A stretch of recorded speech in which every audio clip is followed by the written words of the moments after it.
السلام علیکم ورحمۃ اللہ۔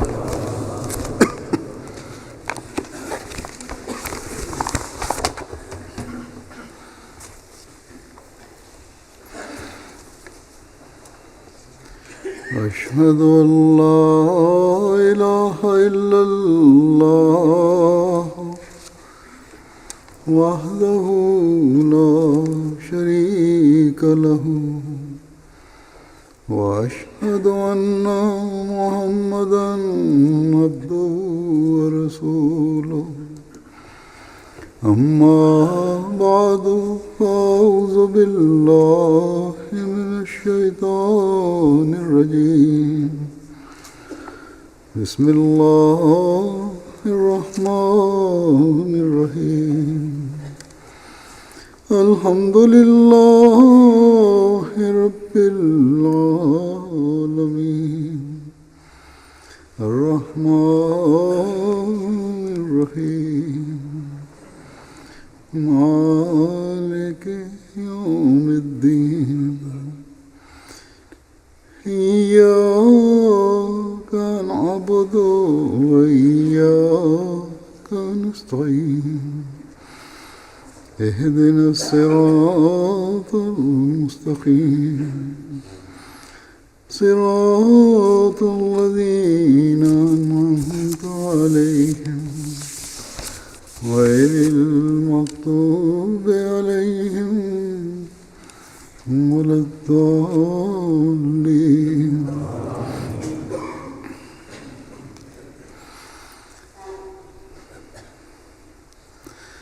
کچھ عرصہ پہلے میں خطبے میں ذکر کر چکا ہوں کہ یہ جماعتی عہدیداران کے انتخاب کا سال ہے۔ اب اکثر جگہوں پر انتخاب ہو چکے ہیں، ملکوں میں بھی اور مقامی جماعتوں میں بھی، اور نئے عہدیداروں نے اپنا کام سنبھال لیا ہے۔ عہدیداروں میں بعض جگہوں پر بعض امراء، صدران اور دوسرے عہدیدار نئے منتخب ہوئے ہیں، لیکن بہت سی جگہوں پر پہلے سے کام کرنے والوں کو ہی دوبارہ انتخاب کیا گیا ہے۔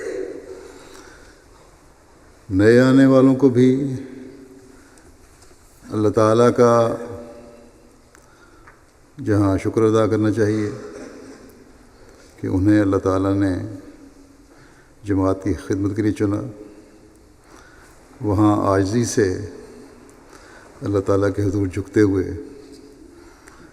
اللہ تعالیٰ کی مدد مانگنی چاہیے کہ اللہ تعالیٰ انہیں اس امانت کا حق ادا کرنے کی توفیق دے جو ان کے سپرد کی گئی ہے۔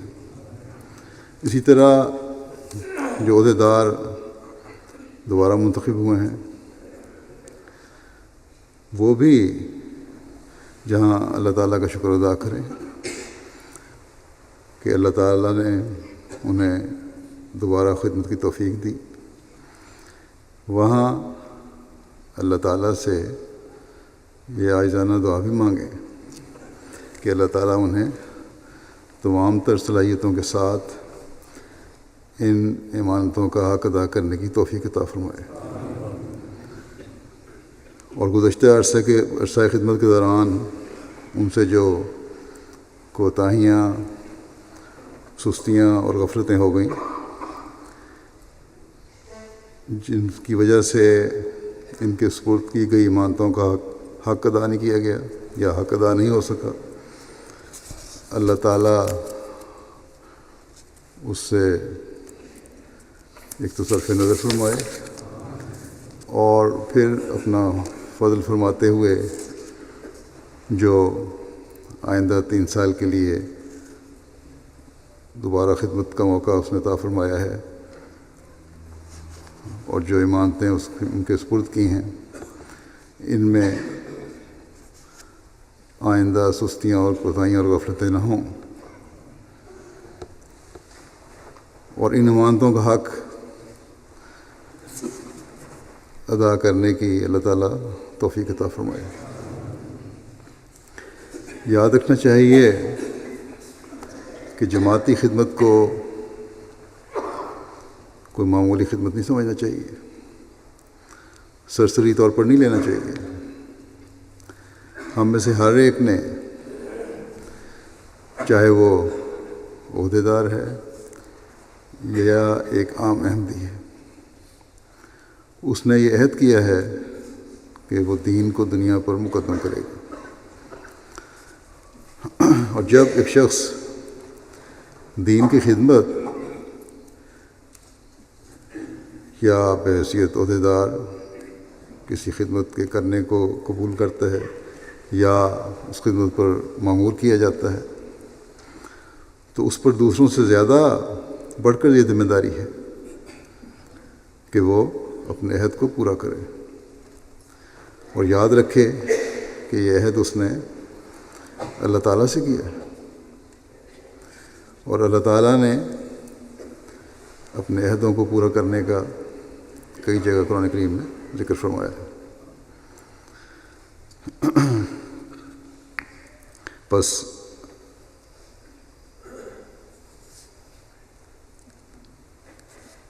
ہمیشہ یاد رکھیں،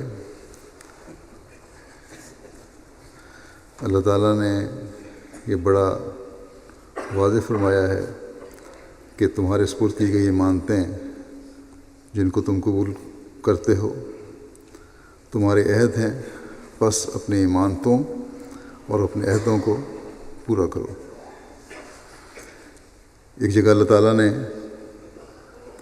اپنے قول کے سچے اور تقوی پر چلنے والوں کی یہ نشانی بتائی ہے کہ وَالْمُوفُونَ بِعَهْدِهِمْ إِذَا عَاهَدُوا،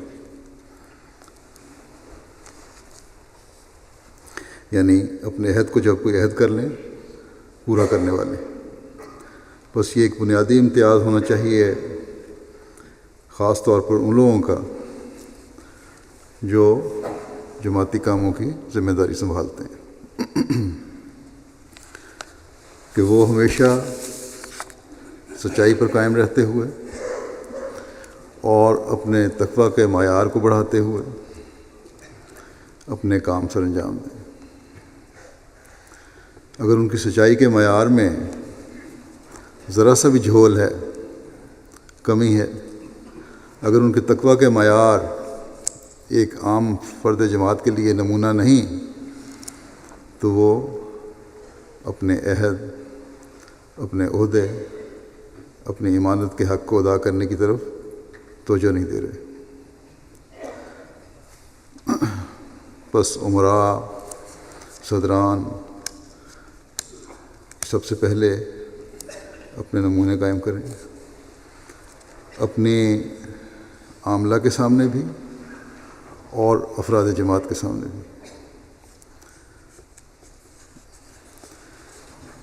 سیکریٹریانی تربیت ہیں جن کے سپرد تربیت کا کام ہے، اور تربیت کا کام اسی وقت صحیح رنگ میں ہو سکتا ہے جب نمونے قائم ہوں۔ جو کام کرنے والا ہے، جس کی ذمہ داری ہے دوسروں کو نصیحت کرنے والا ہے، تو خود بھی ان کاموں پر عمل کرنے والا ہو۔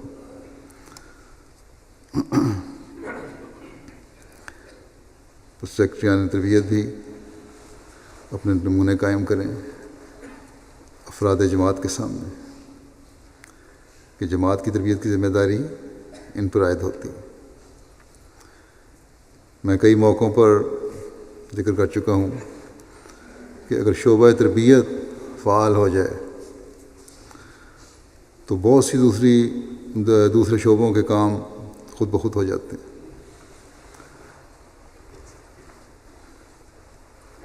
جتنا افراد جماعت کی تربیت کا معیار اونچا ہوگا، اتنا ہی دوسرے شعبوں کا کام آسان ہوگا۔ مثلا سیکریٹری مال کا کام آسان ہوگا، سیکریٹری امورامہ کا کام آسان ہوگا، سیکریٹری تبلیغ کا کام آسان ہوگا، اسی طرح دوسرے شعبوں کا قضاء کا کام آسان ہوگا۔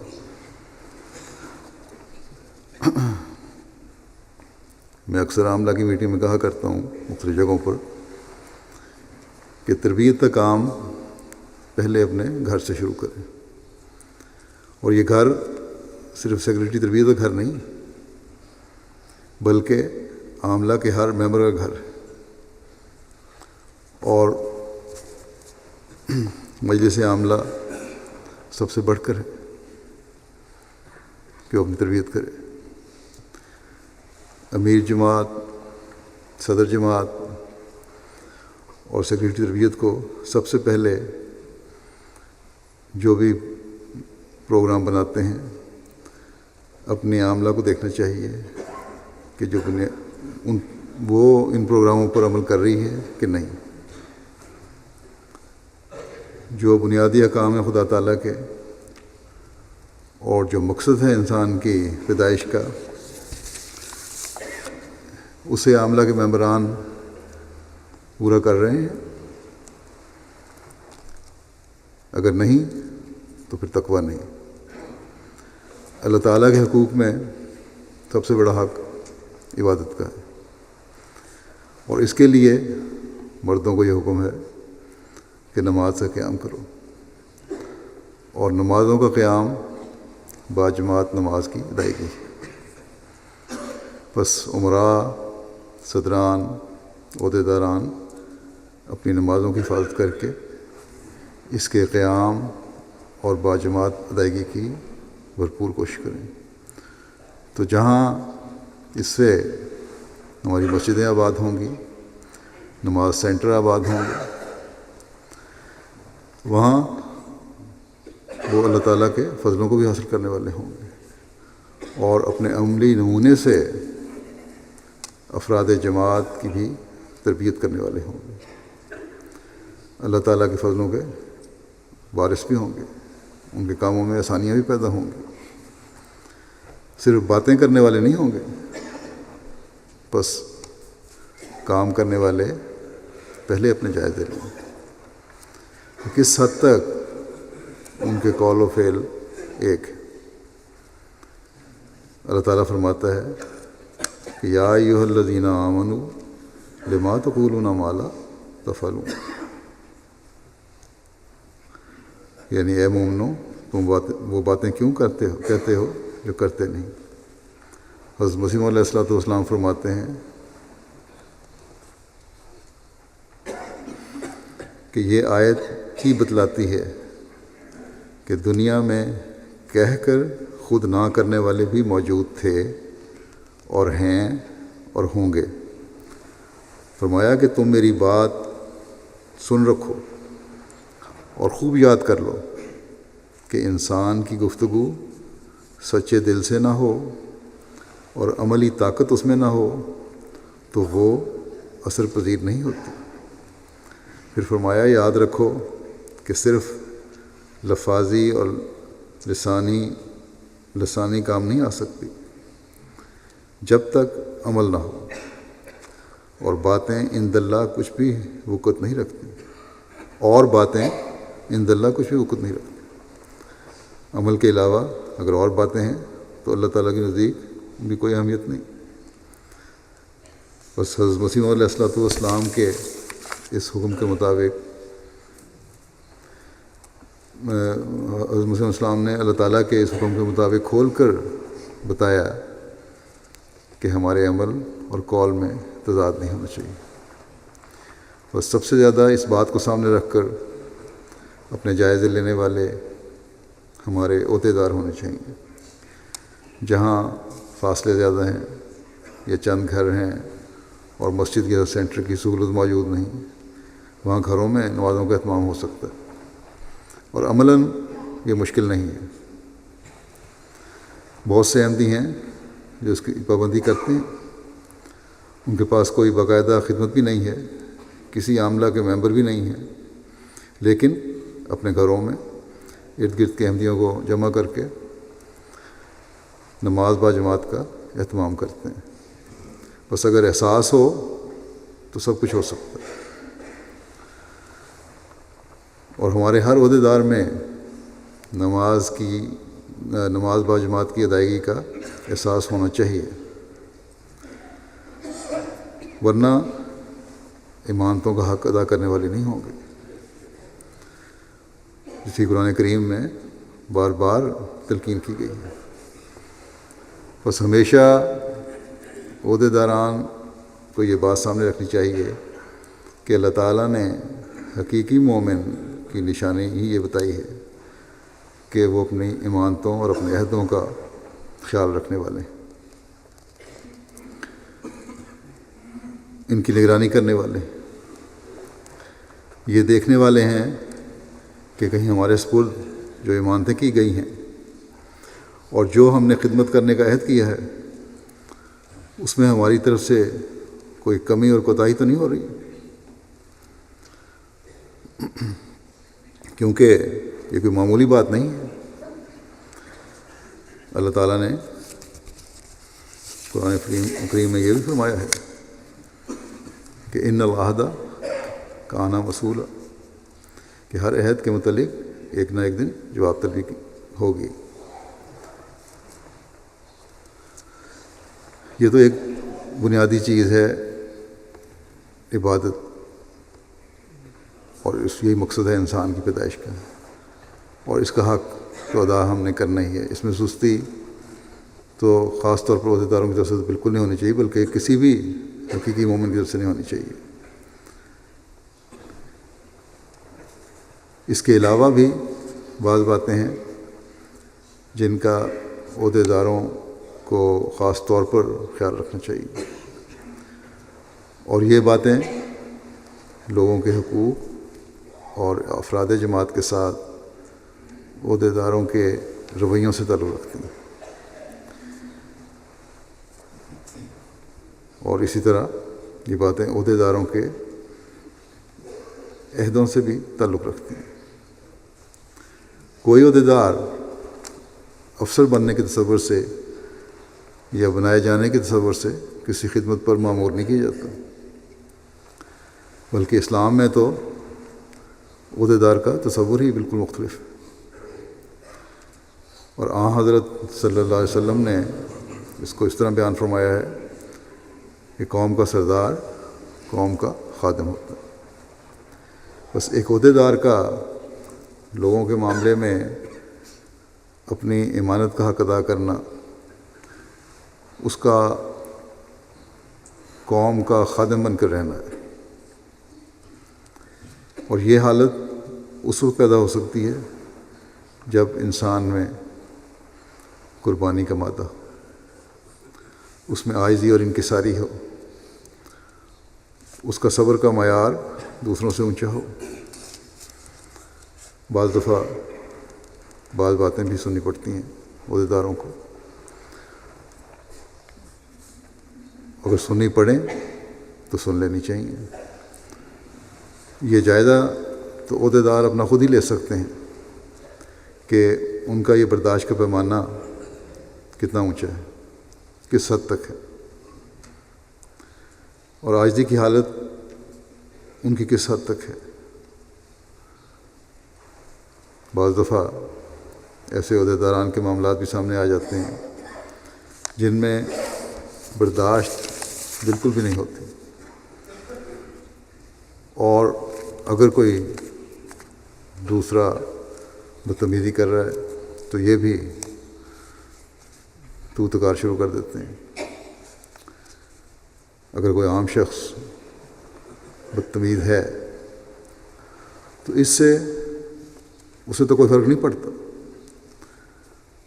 اس کے اخلاق تو یہ کہیں گے بڑا بد اخلاق ہے، اس کے اخلاق گرے ہوئے ہیں، لیکن جب عہدیدار کے منہ سے غلط الفاظ لوگوں کے سامنے نکلتے ہیں تو عہدیدار کی اپنی عزت اور وقار پر حرف آتا ہے، اور ساتھ ہی جماعت کے افراد پر بھی اثر پڑتا ہے۔ جماعت کو جو معیار ہونا چاہیے اور جس معیار پر حضرت مسیح موعود علیہ السلام ہمیں دیکھنا چاہتے ہیں، اس میں ایک بھی اگر ایسی مثال ہو جائے کہیں بھی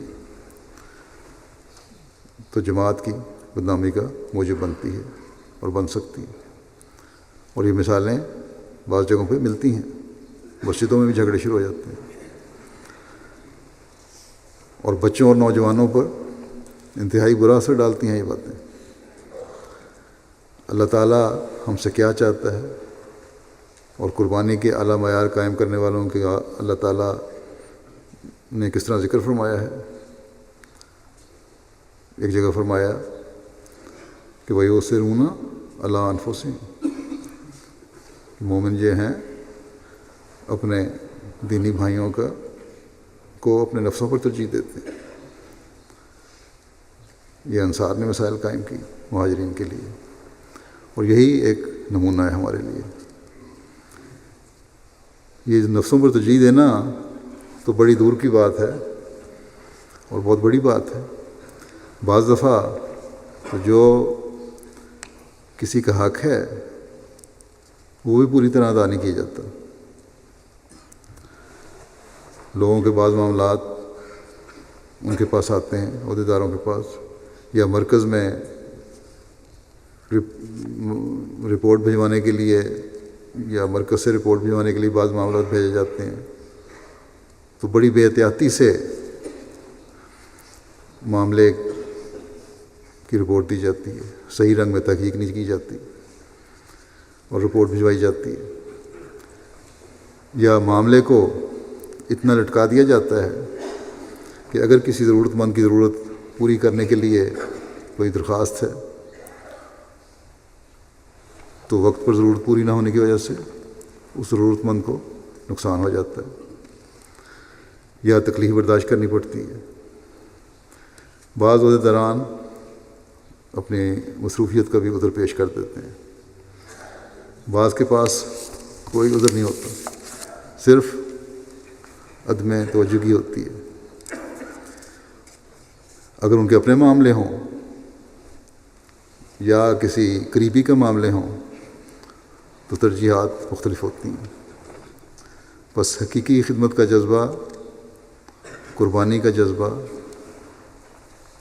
اپنی امانت کا صحیح حق ادا کرنا تو یہ ہے کہ ایک فکر کے ساتھ دوسرے کے کام آیا جائے، اور جب یہ قربانی کا مادہ اور دوسرے کی تکلیف کو اپنی تکلیف سمجھ کر کام کیا جائے گا تو جماعت کے افراد کا بھی معیار قربانی بڑھے گا۔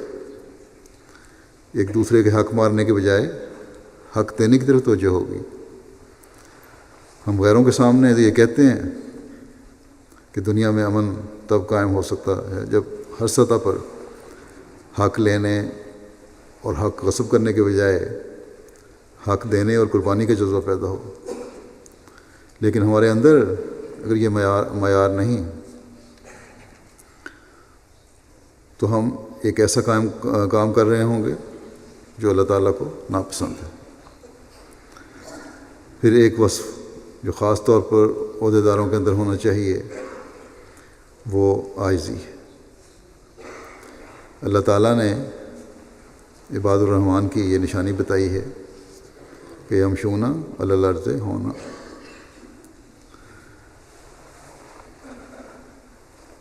کہ وہ زمین پر عاجزی سے چلتے ہیں۔ بس اس کی بھی اعلیٰ مثال ہمارے عہدیداروں میں ہونی چاہیے۔ جتنا بڑا کسی کے پاس عہدہ ہے اتنی ہی زیادہ اسے خدمت کے جذبے سے، لوگوں سے ملنے کے لحاظ سے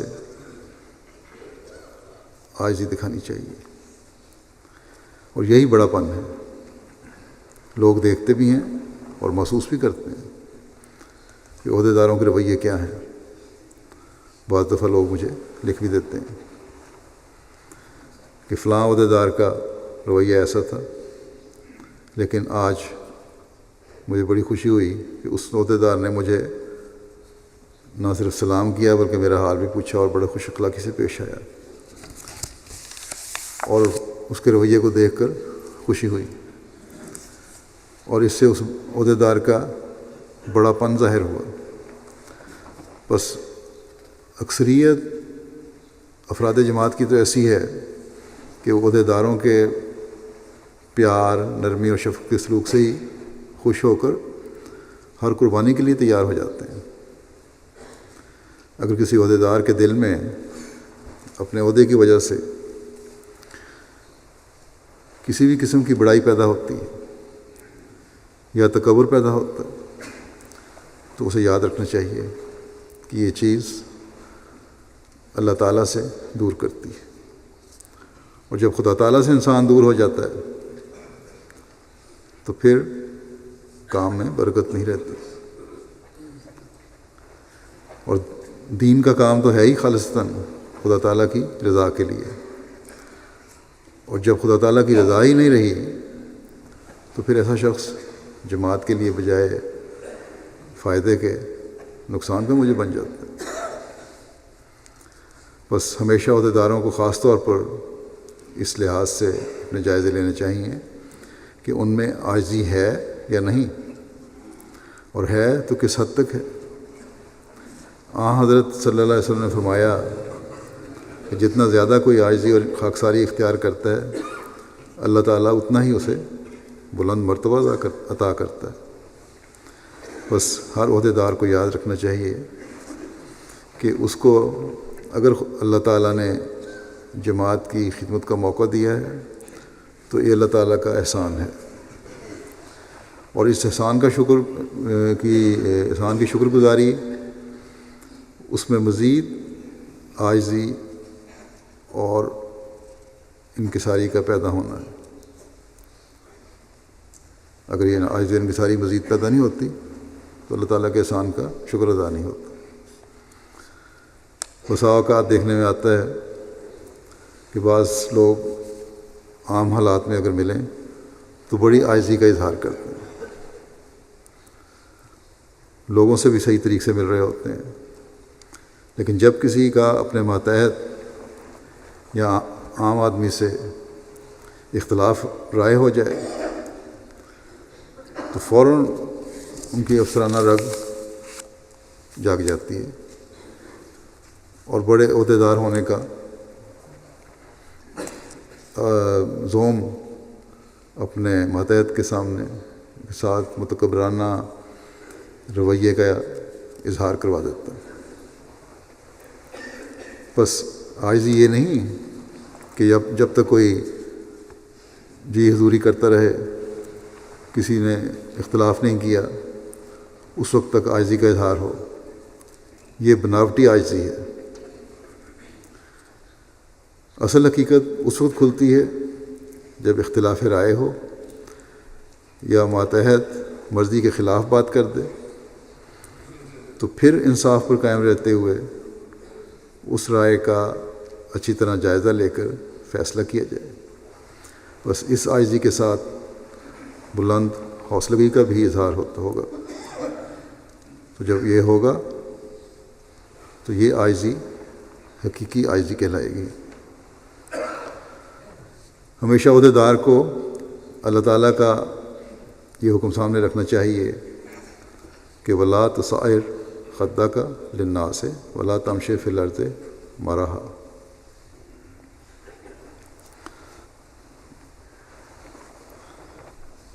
اور اپنے گال لوگوں کے سامنے غصہ سے مت پھلاؤ، اپنا منہ نہ پھلاؤ غصے سے، اور زمین میں تکبر سے مت چلو۔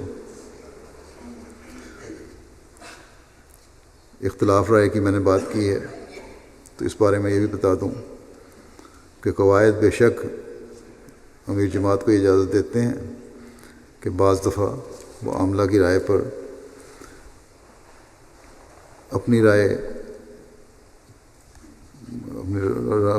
کو رد کر کے اپنی رائے کے مطابق فیصلہ کرے، لیکن ہمیشہ یہ کوشش کرنی چاہیے کہ سب کو ساتھ لے کر چلا جائے، اور مشورے سے اکثریت رائے سے ہی فیصلے ہوں اور کام ہوں۔ بعض جگہ عمراء اس حق کو ضرور سے زیادہ استعمال کرنے لگ جاتے ہیں۔ اس حق کا استعمال انتہائی صورت میں ہونا چاہیے جہاں یہ پتہ ہو کہ جماعت کا یہ مفاد ہے، اور پھر وہاں معاملہ پہ واضح بھی کر دیا جائے، اور وسیع تر جماعتی مفاد کو سامنے رکھتے ہوئے ہونا چاہیے۔ اس کے لیے دعا سے اللہ تعالیٰ کی مدد بھی لینی چاہیے۔ صرف اپنی عقل پر بھروسہ نہ کریں. واضح ہو کہ یہ حق صدران جماعت کو نہیں، جہاں نیشنل صدر ہیں وہاں بھی نہیں ان کو، کہ عاملہ کی رائے کو رد کرتے ہوئے اپنی رائے کے مطابق فیصلہ کریں. اپنے اپنے دائرہ کار کو سمجھنے کے لیے عہدیداران کے لیے ضروری ہے کہ قواعد و ضوابط کو پڑھیں اور سمجھیں. اگر قواعد و ضوابط کے مطابق عمل کریں گے تو بعض چھوٹے چھوٹے مسائل جو عاملہ کے اندر یا افراد جماعت کے لیے بے چینی کا باعث بن جاتے ہیں وہ نہیں بنیں گے. پھر ایک خصوصیت عہدیداران کی یہ بھی ہونی چاہیے کہ وہ ماتحتوں سے حسن سلوک کریں. جماعت کے اکثر کام تو رضاکارانہ ہوتے ہیں. افراد جماعت وقت دیتے ہیں. جماعتی کام کے لیے اس لیے وقت دیتے ہیں کہ وہ خدا تعالیٰ کی رضا چاہتے ہیں. اس لیے وقت دیتے ہیں کہ ان کو جماعت سے تعلق اور محبت ہے. بس عہدیداروں کو بھی اپنے کام کرنے والوں کے جذبات کا خیال رکھنا چاہیے اور ان سے حسن سلوک سے پیش آنا چاہیے، اور یہی اللہ تعالیٰ کا بھی حکم ہے. پھر اس حسن سلوک کے ساتھ اپنے نائبین اور ماتحتوں کو کام سکھانے کی بھی کوشش کرنی چاہیے تاکہ جماعتی کام بہتر طور پر چلانے کے لیے ہمیشہ کارکن مہیا ہوتے رہیں. جماعت کے کاموں کو تو اللہ تعالیٰ چلاتا ہے، اس میں تو کوئی شک نہیں، لیکن اگر افسران عہدیداران جن کو کام کا تجربہ ہے کام کرنے والوں کی دوسری لائن تیار کرتے ہیں تو ان کو اس کام کا بھی ثواب مل جائے گا. اللہ تعالیٰ کے فضل سے نہ ہی مجھے نہ پہلے خلفاء کو کبھی یہ فکر ہوئی کہ جماعتی کام کیسے چلیں گے. یہ تو اللہ تعالیٰ کا وعدہ ہے حضرت مسیح موعود علیہ السلام سے، وہ انشاءاللہ تعالیٰ کام کرنے والے مخلصین مہیا کرتا رہے گا. حضرت خلیفۃ مسیح ثالث کے وقت میں ایک عہدیدار کا خیال تھا کہ میری حکمت عملی اور میری محنت کی وجہ سے مالی نظام بہت عمدہ طور پر چل رہا ہے.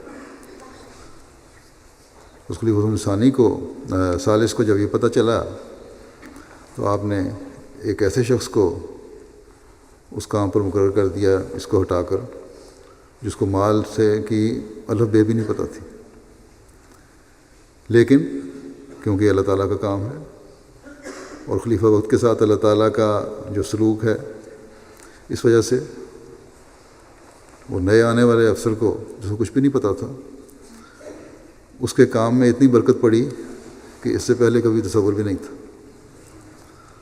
بس عہدیداروں کو تو اللہ تعالیٰ موقع دیتا ہے، جماعتی کارکنوں کو تو اللہ تعالیٰ موقع دیتا ہے، واقفین زندگی کو تو خدا تعالیٰ موقع دیتا ہے کہ وہ جماعت کی اور دین کی خدمت کر کے اللہ تعالیٰ کے فضلوں کے وارث بنے.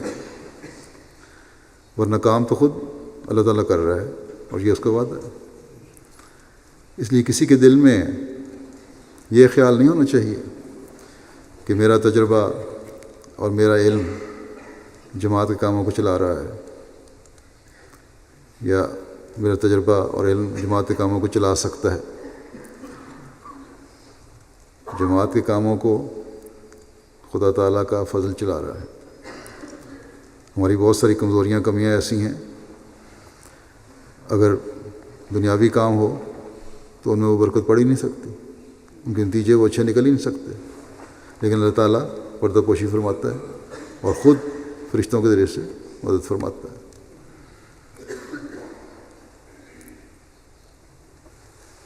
تبلیغ کے کام ہے مثلا اس میں ہی ان مغربی ممالک میں بھی اللہ تعالیٰ نے ایسے کارکن یہاں پلے بڑے نوجوان مہیا کر دیے ہیں جنہوں نے اپنے طور پر دینی علم حاصل کیا اور پھر مخالفین احمدیت کا منہ بند کرتے ہیں اور ایسے جواب دیتے ہیں کہ انسان حیران رہ جاتا ہے۔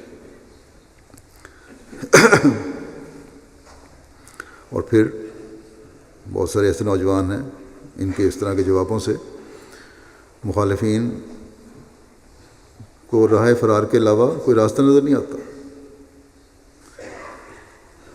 بس عہدے دار خدمت دین کے موقع کو فضل الہی سمجھیں، نہ کہ اپنے کسی تجربے یا لیاقت اور قابلیت کی وجہ۔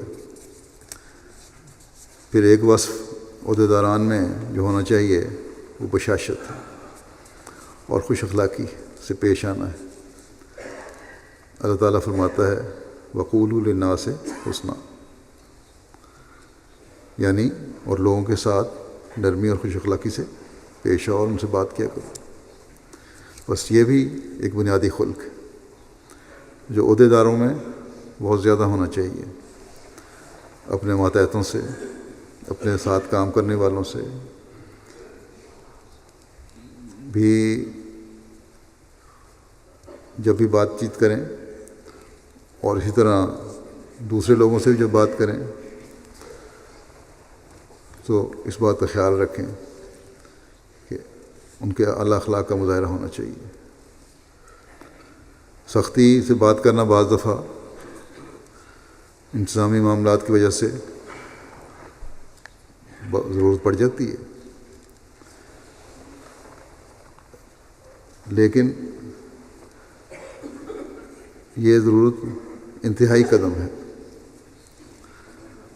اور اگر پیار سے کسی کو سمجھایا جائے اور عہدیدار لوگوں کو یہ احساس دلا دیں کہ ہم تمہارے ہمدرد ہیں، تو 99% ایسے لوگ ہیں جو سمجھ جاتے ہیں اور تعاون کرنے پر آمادہ ہوتے ہیں جماعت سے، اس لیے کہ جماعت سے ان کو ایک تعلق ہے۔ لیکن بڑی اور اہم شرط یہی ہے کہ لوگوں میں یہ احساس پیدا کیا جائے یا لوگوں کو یہ احساس ہو جائے کہ عہدیدار ہمارے ہمدرد ہیں۔ نرمی سے لوگوں سے بات کریں، کسی کی غلطی پر شروع میں ہی اس طرح پکڑ نہ کر لیں کہ دوسرے کو اپنی صفائی کا صحیح طرح موقع ہی نہ ملے۔ ہاں، جو عادی ہیں، بار بار کرنے والے ہیں، بات بات پر فتنہ اور فساد پیدا کرنے کی کوشش کرتے ہیں، ان کے ساتھ سختی بھی کرنی پڑتی، لیکن اس کے لیے پوری طرح تحقیق ہونی چاہیے۔ لیکن اور پھر ساتھ ہی یہ سختی بھی ذاتی انات کی شکل اختیار کرنے والی نہیں ہونی چاہیے، بلکہ اصلاح کے لیے ہونی چاہیے۔ حضرت صلی اللہ علیہ وسلم نے ایک موقع پر اپنے مقرر کردہ یمن کے والیوں کو یہ نصیحت فرمائی تھی کہ لوگوں کے لیے آسانی پیدا کرنا، مشکلیں نہ پیدا کرنا، اور محبت اور خوشی پھیلانا، نفرت کو نہ پنپنے دینا۔ بس یہ ایسی نصیحت ہے جو عہدیداروں اور افراد جماعت کے درمیان بھی تعلقات میں خوبصورتی پیدا کرتی ہے، اور پھر اس کے نتیجہ میں آپس میں افراد جماعت میں بھی ایک دوسرے کے جذبات کا خیال رکھنے کی روح پیدا ہوتی ہے۔ بس بہت بڑی ذمہ داری ہے عہدیداروں کی، اور خاص طور پر عمراء، صدران اور تربیت کے شعبوں اور فیصلہ کرنے والے اداروں کی، کہ لوگوں کے لیے آسانیاں پیدا کرنے کے طریق سوچیں، لیکن یہ بھی خیال رہے کہ اللہ تعالیٰ کے احکامات کے اندر رہتے ہوئے یہ طریق اختیار کرنے ہیں۔ دنیا داروں کی طرح نہیں کہ آسانیاں پیدا کرنے کے لیے خدا تعالیٰ کے حکموں کو بھول جائیں۔ ہم نے شریعت کے دائرے کے اندر رہتے ہوئے خدا تعالیٰ کی رضا کو مقدم رکھتے ہوئے بندوں کے بھی حق ادا کرنے ہیں اور اپنے عہدوں اور اپنی امانتوں کی بھی حفاظت کرنی ہے۔ تو جیسا کہ میں نے کہا کہ قواعد و ضوابط کتاب کو ہر عہدیدار کو دیکھنا چاہیے اور اپنے شعبے کے کاموں کا علم حاصل کرنا چاہیے۔ ہر ایک کو اپنی حدود کا علم ہونا چاہیے۔ بعض دفعہ عہدیداروں کو اپنی حدود کا ہی پتہ نہیں ہوتا، ایک شعبہ ایک کام کر رہا ہوتا ہے جبکہ قواعد و ضوابط میں دوسرے شعبے میں وہ کام لکھا ہوتا ہے۔ یا بعض دفعہ ایسا باریک فرق کاموں کے بارے میں ہوتا ہے جس پر غور نہ کرتے ہوئے دو شعبے ایک دوسرے کی حد میں داخل ہو رہے ہوتے ہیں۔ گزشتہ دنوں میری یہاں یو کے کی مجلس عاملہ سے میٹنگ تھی، وہاں مجھے احساس ہوا کہ اس باریک فرق کو نہ سمجھنے کی وجہ سے بلا وجہ کی بحث شروع ہو جاتی ہے۔ اگر قواعد کو پڑھیں تو اس طرح وقت ضائع نہ ہو۔ مثلاً تبلیغ کے شعبے نے بھی تبلیغی مہم بھی چلانی ہے اور رابطے بھی کرنے ہیں۔ رابطوں سے تبلیغ آگے پھیلے گی۔ اسی طرح شعبہ امور خارجہ ہے، اس نے بھی رابطے کرنے ہیں اور جماعت کا تعارف بھی کروانا ہے۔ دونوں کا دائرہ علیحدہ ہے۔ ایک نے تبلیغی مقصد کے لیے کرنا ہے، دوسرے نے اپنے پبلک ریلیشن کے لیے کام کرنا ہے، تعلقات بڑھانے کے لیے کام کرنا ہے۔ اصل مقصد تو جماعت کا تعارف اور دین کی طرف رہنمائی ہے، تاکہ دنیا کو خدا تعالیٰ کی طرف لا کر ان کی دنیا و عاقبت میں بھی سنوارنے کی ہم کوشش کریں اور دنیا کے امن کی صورتحال کی طرف بھی توجہ دلائی جائے۔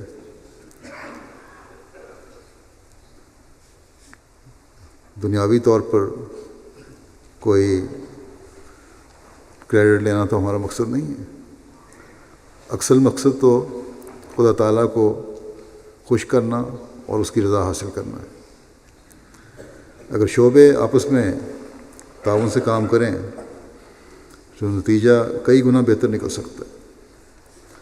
پھر اکثر جگہوں سے اس بات کا بھی اظہار کیا جاتا ہے کہ شعبوں کے بجٹ صحیح طرح مختص نہیں کیے جاتے۔ ہر شعبے کو بجٹ جو شورا میں پاس ہوا ہوتا ہے بجٹ وہ دیا جانا چاہیے اور اس کے خرچ کا متعلقہ سیکٹری کو اختیار ہونا چاہیے۔ ہاں یہ ضروری ہے کہ سیکریٹری سال کے کام کا منصوبہ عملہ میں پیش کرے اور اس منظور شدہ منصوبے کے مطابق خرچ ہو، اور پھر کام کا جائزہ ہر عاملہ میٹنگ میں لیا جائے۔ اور اگر منظور شدہ منصوبے میں یا کام کے طریق میں کسی تبدیلی کی ضرورت ہو یا بہتری کی گنجائش کی طرف توجہ ہو کسی کی اور دلائی جائے تو اس پر غور کر لیا جائے دوبارہ۔ پھر عمراء اور صدران اور جماعتی سیکریٹریان کا یہ بھی بہت اہم کام ہے کہ مرکز سے جو ہدایات جاتی ہیں یا سرکولر جاتے ہیں ان پر فوری اور پوری توجہ سے عمل درآمد کریں اور کروایا جائے اپنی جماعتوں کے ذریعے بھی۔ بعض جماعتوں کے بارے میں یہ شکایات ملتی ہیں کہ مرکزی ہدایات پر پوری طرح عمل نہیں کیا جاتا۔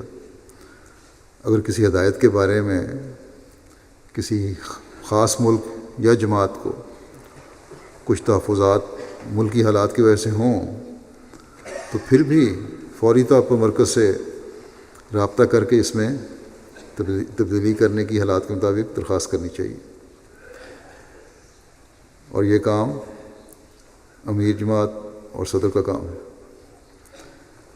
یہ، لیکن یہ کسی طور پر بھی مناسب نہیں ہے کہ اپنی عقل لڑاتے ہوئے اس ہدایت کو ایک طرف رکھ کر دبا دیا جائے اور اس پر عمل نہ کروایا جائے، اور نہ ہی مرکز کو اطلاع کی جائے۔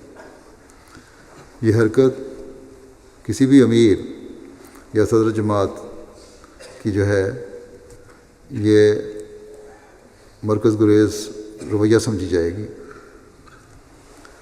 اور اس بارے میں پھر مرکز کارروائی بھی کر سکتا ہے۔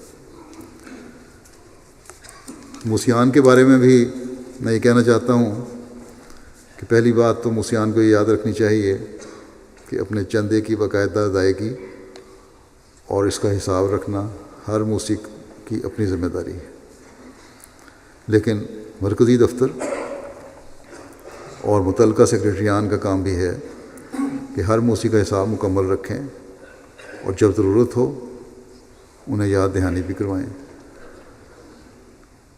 کہ ان کے چندے کی کیا صورتحال ہے۔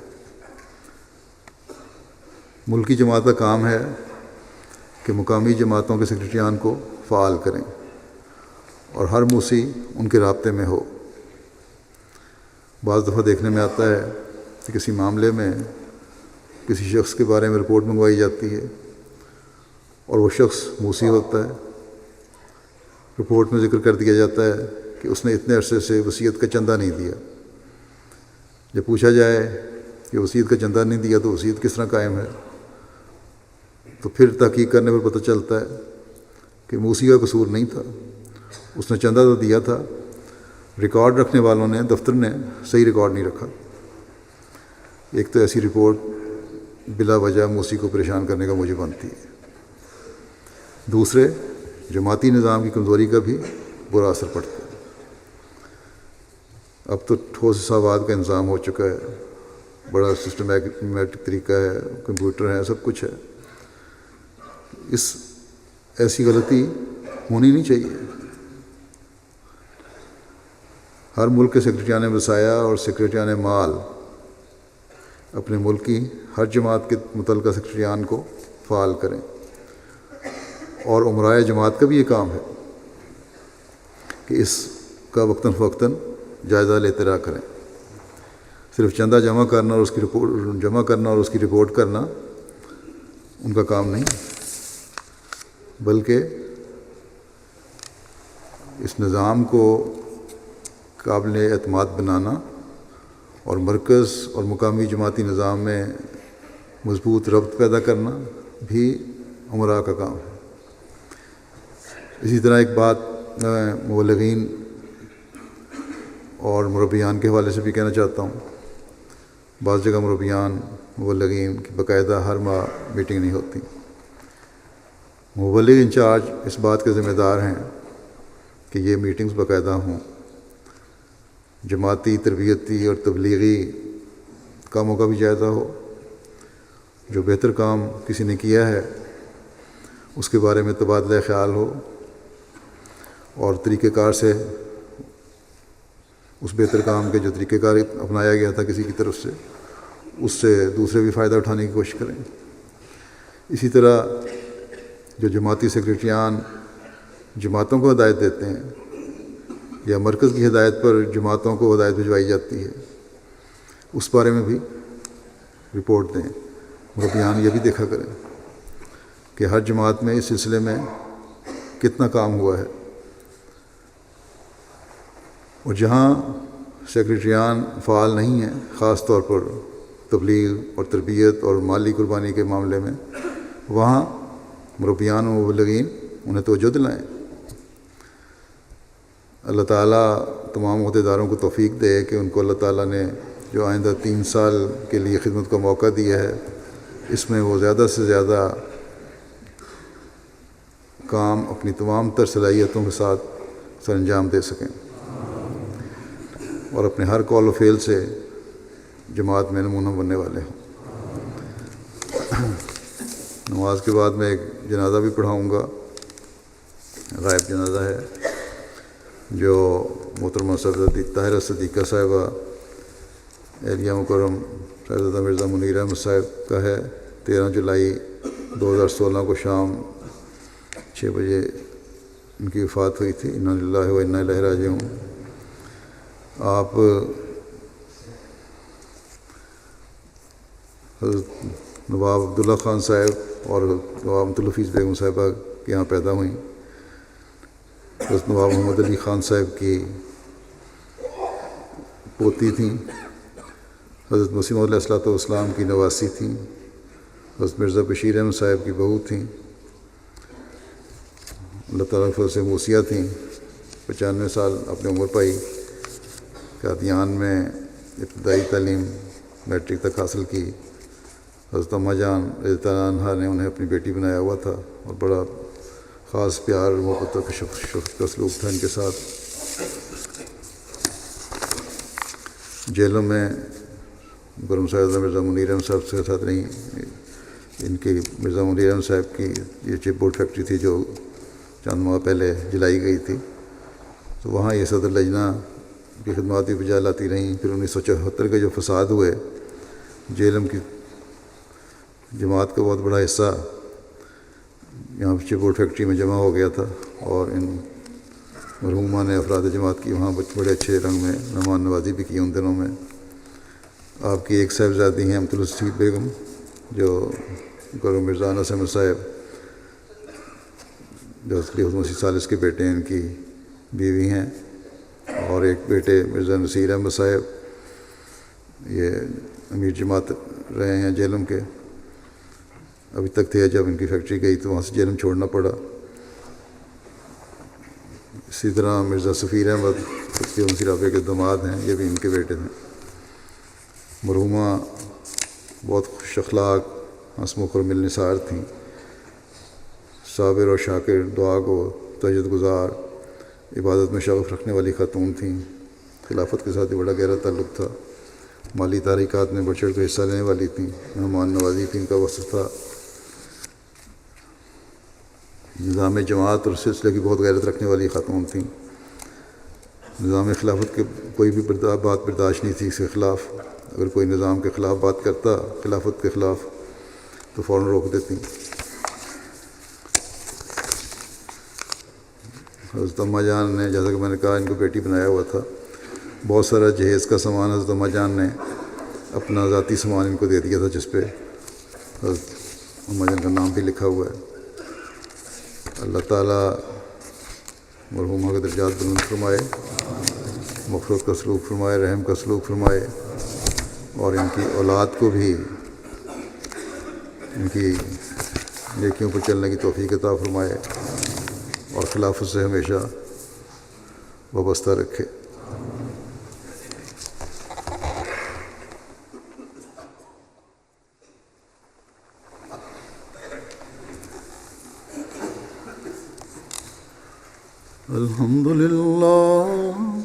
الحمد لله نحمده ونستعينه ونستغفره ونؤمن به ونتوكل عليه ونعوذ بالله من شرور أنفسنا ومن سيئات أعمالنا.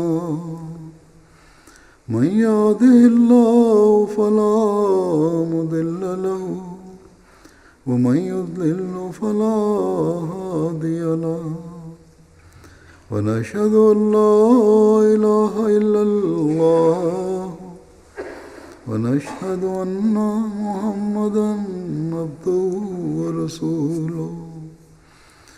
عباد الله رحمكم الله، إن الله يأمر بالعدل والإحسان وإيتاء ذي القربى وينهى عن الفحشاء والمنكر والبغي يعظكم لعلكم تذكرون.